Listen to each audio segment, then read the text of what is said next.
tão interessante que nós, seres humanos, vivemos assim. A intimidade, ela vai nos gerando descaso.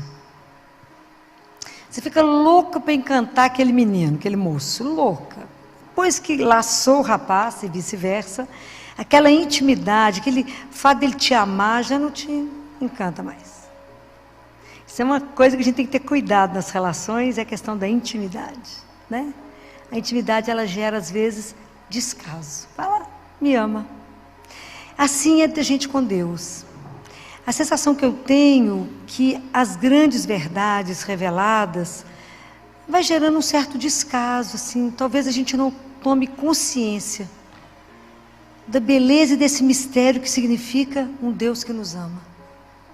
Acho que Deus te ama, mas a gente não sabe o impacto que significa isso.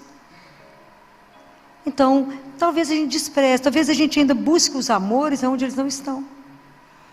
Por isso que o amor de Deus ainda não nos deixa assim, tonta, para poder andar pela rua e falar, se ninguém me amar parecido com ele, não vale. Talvez por isso a gente aceite tanto ser mendigo de afeto, e suplica ao outro um pouquinho de olhar, um pouquinho de atenção. Um telefonema, fica lá em tempo de morrer por causa de um telefonema. Igual retardado, olhando. Será que ele liga, não liga, liga, não liga? Fala, meu filho, tem alguém ligado em você? Chama Jesus. Mas é por causa da intimidade, né? Assim, a gente escuta isso, mas a gente não vive isso. O amor de Deus por nós é um mistério. E tudo que Jesus fez na vida dele são mistérios de amor. Ele encarnar, a nossa redenção, a Eucaristia, ele permanecer no sacrário. Tudo é mistério de um amor de um Deus. Pensem numa coisa. Os anjos se rebelaram, ok? Lúcifer era um anjo de luz. Rebelou, queria ser mais do que Deus, caiu junto com a turma. Quando Miguel se levanta e fala, quem como Deus? Aí tem a grande luta. Os homens pecaram. Deus fez um projeto de salvação só para os homens, para os anjos não. Quem é o homem para que Deus possa amá-lo desse jeito? Nós, miseráveis igual nós somos, não valemos um tostão furado. E Deus, como está descrito no Salmo, se derrete por nós. Se derrete. Então, se vocês pegarem o Antigo Testamento, um dia assim de chuva, que vocês tiverem com tempo, e procurar quantas vezes é falado sobre o amor de Deus por nós, no Antigo Testamento, vocês vão contar 26 vezes. 26 vezes foi falado sobre isso, né? Então o profeta Oséias, que fala muito desse amor, né? De um Deus que veio até nós, que Deus que veio nos buscar, ele fala, desde menino eu te amei, eu te busquei, mas quanto mais eu cuidava de você, mais você dava as costas para mim, igualzinho a gente, né? Quanto mais eu fiquei atrás de você, mais você me desprezava.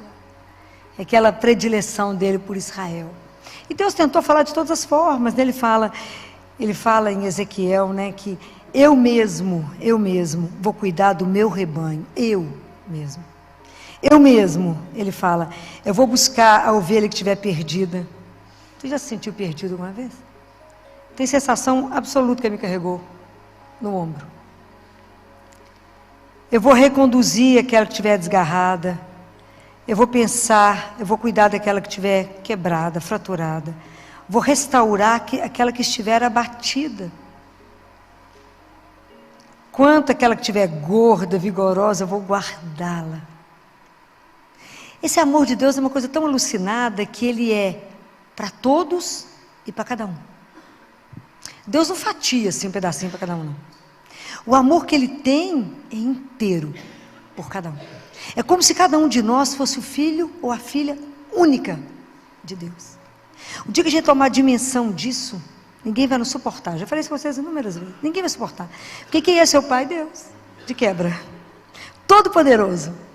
Então assim, é uma das coisas mais lindas. Então a gente sabe disso, mas a gente não se apropriou desse tesouro. A gente não tem dimensão do que significa isso. Então depois que Deus tentou tudo para explicar, ele manda o filho dele. Ele encarna. Então é tão interessante que São Bernardo fala por que Jesus se encarnou? Que esse mistério da redenção, esse mistério da encarnação. Ele fala que porque nós, homens, só entendemos o amor carnal. Então Deus assume a nossa humanidade. Imagina o que é se reduzir a nós, né? Um Deus se reduzir a nós. Assume para poder conversar a nossa língua, para viver a nossa vida, para conseguir revelar para nós, pela nossa linguagem. Nós só sabemos amar de forma carnal. Ele vai nos revelando em graus o que é o amor espiritual. Ele vai nos atraindo, pela bondade, pela doçura, ele vai nos atraindo, para poder entender um outro amor.